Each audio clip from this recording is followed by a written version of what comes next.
So এখন আমরা অনুরাশি এবং সহগুণক একটু আলোচনা করব।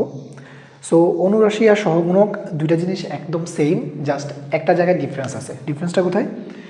যে অনুরাশির ক্ষেত্রে কিন্তু কোনো চিহ্ন থাকবে না, আর সহগুণকের ক্ষেত্রে কিন্তু চিহ্ন সহ হিসাব করতে হবে, চিহ্ন সহ। তো এটা মনে থাকবে কিভাবে? দেখো, সহগুণকের এখানে কি আছে? সহ আছে, তার মানে চিহ্ন সহ, এভাবে মনে রাখবো।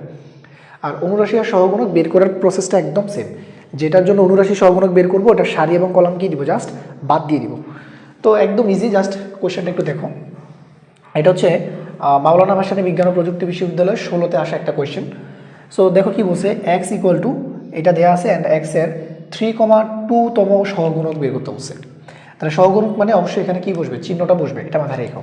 আচ্ছা, সো 3,2 মানে কি? 3 এটা 3 নম্বর সারি, আর এটা 2 নম্বর কলাম। তাহলে 3 নম্বর সারি 1 2 3, 3 নম্বর সারি, কলাম যেতে হবে 2 1 2, এইটা তার মানে -2 এর কথা বলছে না? তাহলে এটা সারি এবং কলাম বাদ, এই সারি এবং কলাম কি দিলাম? বাদ দিলাম। আচ্ছা, তাহলে সারি কলাম বাদ দিলে কত থাকতেছে? 1 2 1 0। তাহলে এটার সাথে এটা গুণ হবে, তাহলে 2 একে 2 হবে, অ্যান্ড এটার সাথে এটা গুণ হবে, এটা তো কত হবে? 0 হবে সিম্পলি।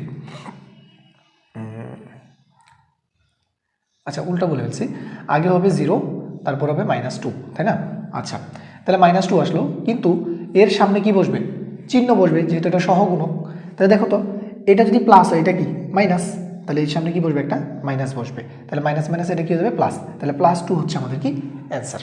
ওকে, সো এর পরের কোয়েশ্চেনটা তোমরা যদি একটু দেখো, এবার কিন্তু তোমাকে অনুরাশিটা দেয়া আছে, এক্সের ভ্যালুটা বের করতে বলছে।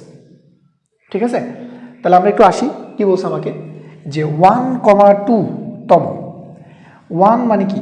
প্রথম সারি, তাহলে প্রথম সারি এইটা, প্রথম সারি এইটা, এবং 2 মানে দ্বিতীয় কলাম, তাহলে প্রথম সারি এটা, দ্বিতীয় কলাম হচ্ছে এটা। তাহলে -1, তাহলে -1-এর কী বের করতে হবে? অনুরাশি বের করতে হবে।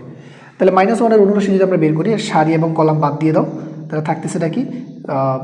0-র সাথে 4 গুণ হলে 0 থাকবে, -2x ইকুয়াল টু, এটা অনুরাশি বের করলাম, এই অনুরাশির মানটা দেওয়া আছে -6।